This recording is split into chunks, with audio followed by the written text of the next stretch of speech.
Good morning. Just responding to a post about what can we do about policing in America.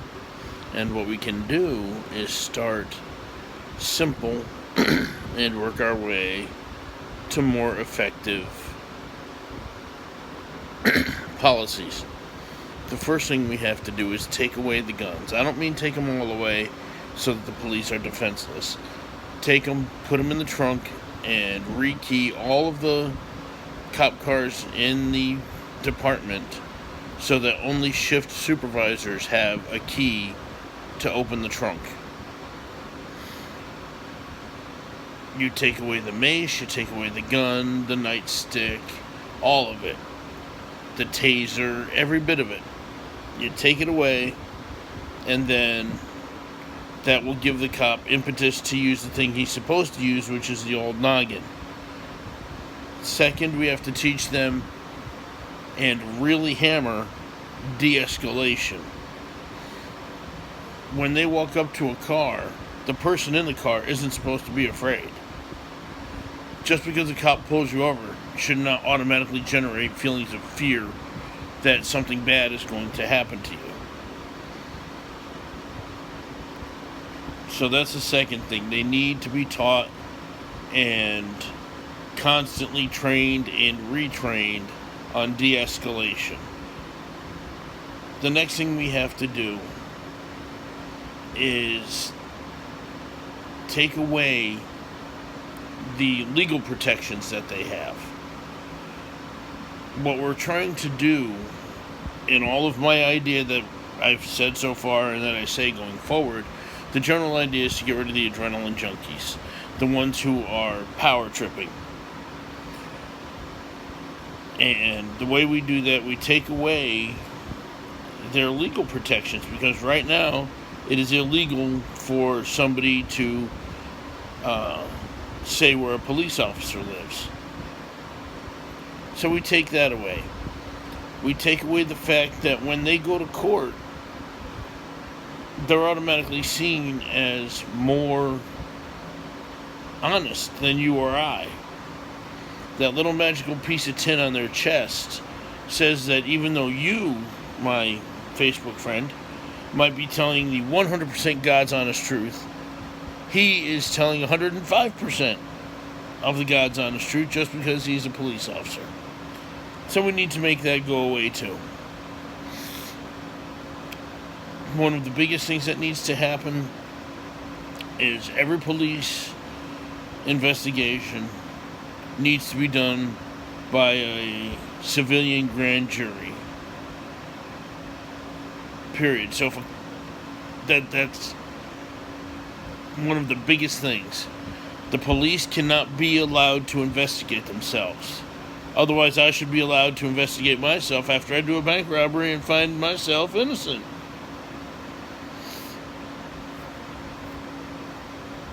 And lately, more and more of these cops are being found innocent of heinous crimes. Look at Breonna Taylor. 20-some shots fired. Breonna Taylor dies. And no murder indictment. That's wrong. That's very wrong.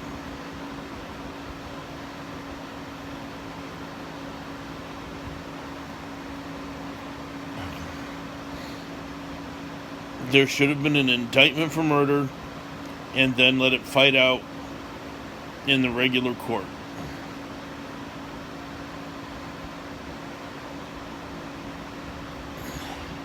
These internal investigations departments are very, very bad news.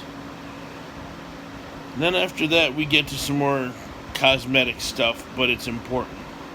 We take away the Chargers. We take away the Dodge Challengers, the 4x4s, and everything else. We take that shit away, and we change their uniform. We give them cars that are still speedy enough to catch who they need to catch if they have to, but we give them European-style cars. little Fiats, things like that, like Great Britain has, like Italy has. We give them these smaller, less masculine cars because, again, we're trying to drive away the adrenaline junkies, the hyper-masculine guys who think that they have to be intimidating when they walk up to your car or when they're arresting you. We don't want to have that anymore. So we get them these cars, make sure they are white with yellow, green, and orange safety stripes, and we give them a uniform to match.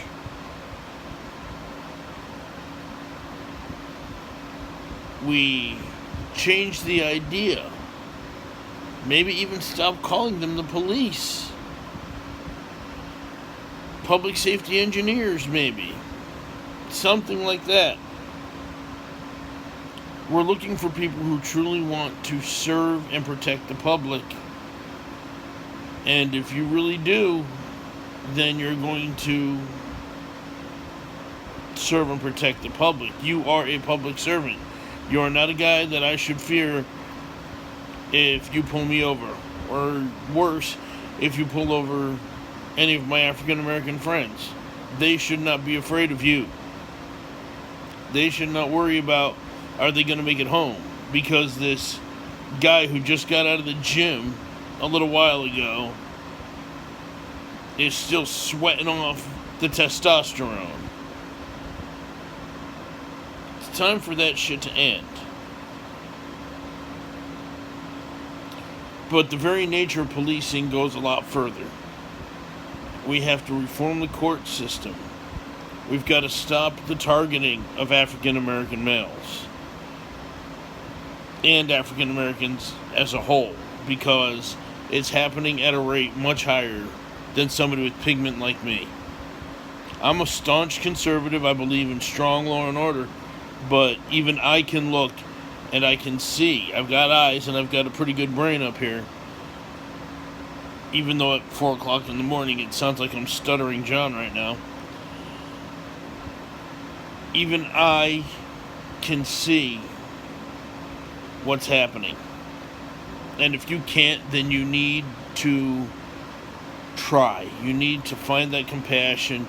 You need to look inside yourself and be able to see out to the people that are being harmed. I know a lot of you are going to sit there and say, well, what if they just complied? It's not about just complying.